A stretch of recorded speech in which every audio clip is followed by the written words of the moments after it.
Great. So you've written this fantastic piece of content. Maybe you've even written 2 or 3 pieces of content following the guidelines that I've given you. Your content is really customized to your particular audience. You've got a fantastic blog format in place. Your overall blog philosophy is in place. Now you need readers. So how are you going to publish this content?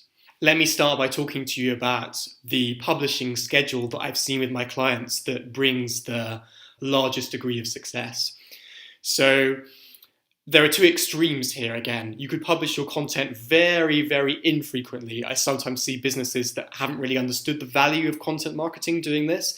They're publishing once every 2 months, once every 3 months, sometimes even 2 or 3 times a year.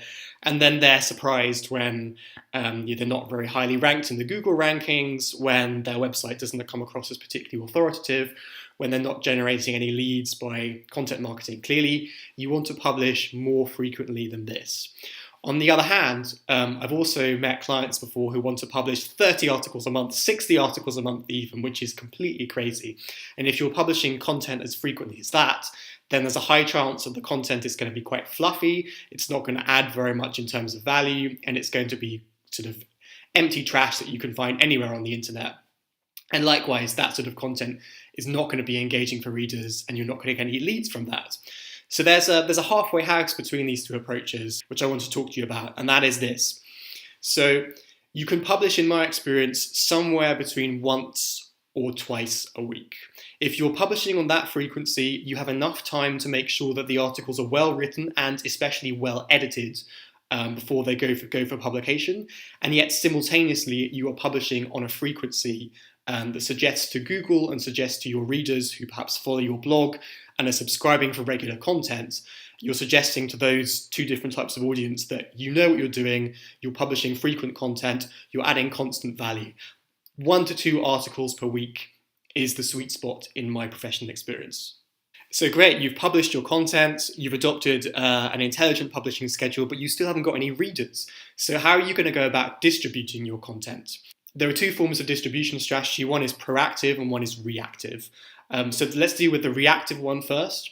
The reactive one is SEO, so which stands for Search Engine Optimization. And this is basically the idea that if you optimize your content to a great enough extent, you will just find readers organically. It's similar to the startup idea that if you build it, people will come. And this, frankly, is just not true. Nevertheless, there are a few basic SEO principles that I would like you to incorporate in your content, and these will ensure that your audience numbers increase. SEO gurus talk a lot about putting as many keywords into your article as possible. So stuff the article full of keywords with your articles about sales emails or marketing emails or whatever. And if you include those keywords, sales emails, as many times as possible, then you're going to get loads of readers. Well, if it were as simple as that, then everybody would have an incredible website, wouldn't they? Nevertheless, there is something to be learned from this approach, and it is sometimes useful to incorporate keywords into your articles as a way of increasing your audience. The sweet spot for this I find is about 1%. What this means is that for every 100 words in your article, 1 of them should be a keyword. If you do this, then you make the SEO gurus happy without stuffing your articles with keywords to the point that no one wants to read them because they sound as if they've been written by a computer. Likewise, you want to include keywords in the title and perhaps keywords in the subtitles. That is it. That's all the SEO guidance you will need in order to create a functional blog. And I prefer the more proactive distribution tactics, and that's what we're going to talk about next. Let's talk first about distributing your content on social media. So there are a number of different ways of doing this. If you're a small business owner, you can actually achieve a surprising amount of traction just by sharing your content on your personal page. You'd be surprised about the number of old contacts you might have on LinkedIn or Facebook who perhaps haven't followed your professional journey. They see your article about sales emails and they think, wow, Jeff's actually done quite a lot of research about sales emails. He really knows his stuff. My business needs someone who understands sales emails, so why don't we go and talk to him? I've seen lots of businesses who've gained a lot of traction simply by sharing with their own networks. I have a client who was a very successful management consultant before starting his own business, and he's achieved great results just by sharing his articles with his LinkedIn audience, which is highly engaged. They're people who know him, they're his contacts, He has about 2,000 people on LinkedIn, and every time he shares his content with them, he receives 40, 50 upvotes and a number of comments as well. Fantastic. Another great way to use Facebook and LinkedIn to your advantage is by sharing in industry-specific groups. I've achieved loads of traction for my own business by doing this, and I'd like to see you do the same for your business. The groups you share in will vary from niche to niche, obviously, but I would encourage you to just have a look at Facebook and LinkedIn groups in your niche, do some experimentation. So maybe you'll share your article in 5 or 10 groups on each of those websites, and just see which one gets the most traction, see which one gets the most traffic, see where you have the best conversations, the most engaged audience, and once you've located those groups, then see if you can find more similar groups like that and post to those groups in the future. Finally, you can also use your social media to share your content with your existing fans. So this is most popular on Facebook. If you have a Facebook page where you have 1,000 fans, then those people are likely to be quite interested in valuable content. The key word here, of course, again, is valuable. If you're just sharing cookie cutter content that anybody could have written that is fluffy and is not adding value, then you might actually end up alienating your audience instead of increasing engagement, which would be counterproductive. So make sure your content is good first, and then once you produce content that's really adding value, then you can go about sharing it on your business's social media page. A strategy that's kind of related to sharing your content on social media with your existing fan base is to share your content via your newsletter.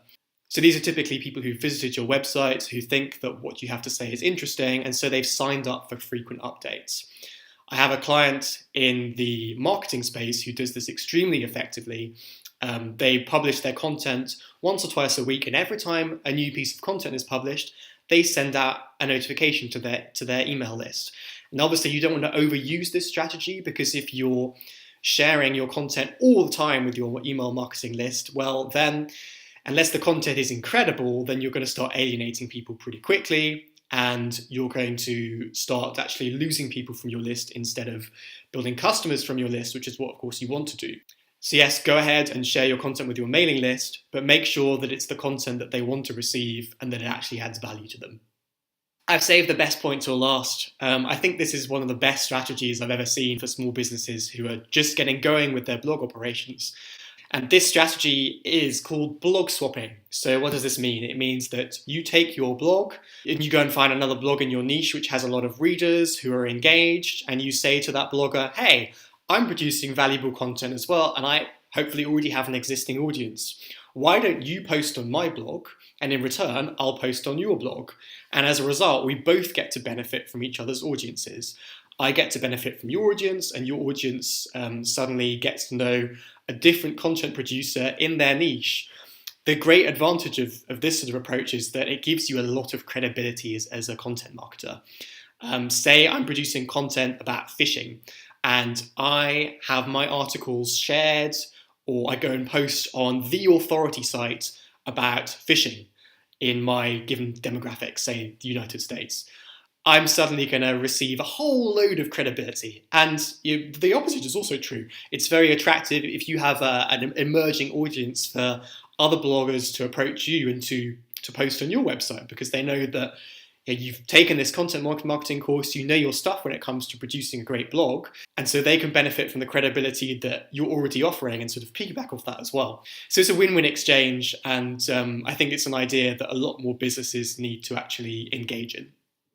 It's time for you to take action based on what you've learned in this part of the course. Looking at the article that you wrote in the last section, I'd like you to ensure that it has a keyword density of 1%. Next, I'd like you to share that article via your newsletter, via Facebook, and via LinkedIn. Finally, I'd like you to write to 5 bloggers in your industry who are well respected and suggest that you enter into a blog swap. Once you've done that, I'll see you in the next part of the course.